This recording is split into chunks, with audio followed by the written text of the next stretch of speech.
Parliamo Glasgow.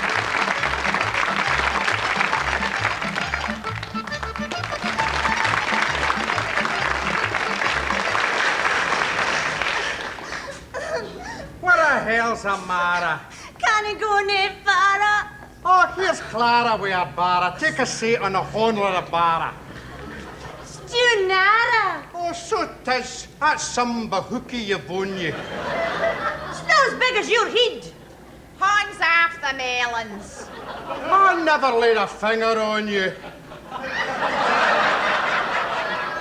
Hey, is that a marra in the barra, Clara? It's not a tamara. The tamara's tumultuara barra. I think I'll buy a marra for my Farra. Me a Farra bought a marra for a Farra. Shoot the question. What's your Farra want with a marra off a barra? Mara back. Oh, me a Farra's coat Clara's barra with a marra. Let us tell you now about some of the words and phrases that we have used. The young man, or fly fella, as he is usually called in our language, betrays some concern about the young lady with whom he has been strolling. He inquires solicitously, What the hell's a marra? what exactly is incommoding you? Note carefully the key word helza. This we are apt to use at social functions, thus. When the hell's a party starting? Or, Why the hell's a bird's no here? and most frequently we say, Where the hell's a booze? but back to our sketch.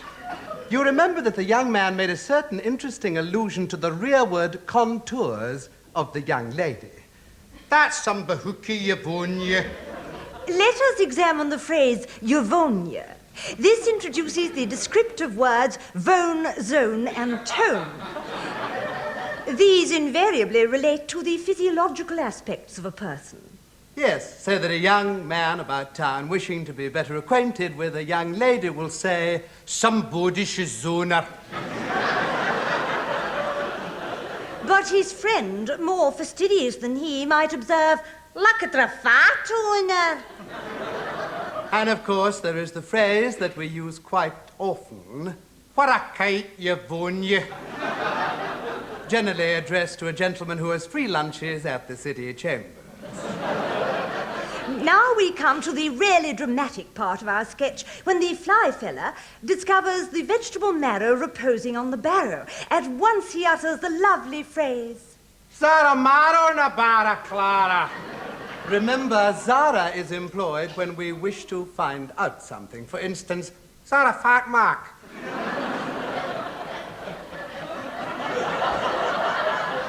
is that the case, sir? Again, we may be puzzled as to a person's identity. Again, we use the word Zara. Is that a bird or a hairy wally?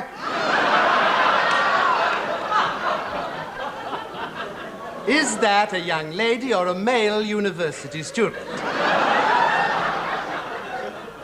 Again, an amorous young lady might use the word romantically to her bashful lover. Is that the best you can do? Next, we would like to draw your attention to another charming word in our language. It was used when the young man noticed that a tomato had fallen from the fruit barrow. A tamara's tumultuara barra. The important word here is tumultutra, fallen out of. We also have tumultintra, used in such phrases as the lady tumultintra midden. A word new in our vocabulary stems from the permissive society. Referring to a lady and gentleman meeting for the first time, we make use of the word tumultinti. To this we add the Latin word raperorum, and so we make the interesting phrase, Raperorum tumultinti bed.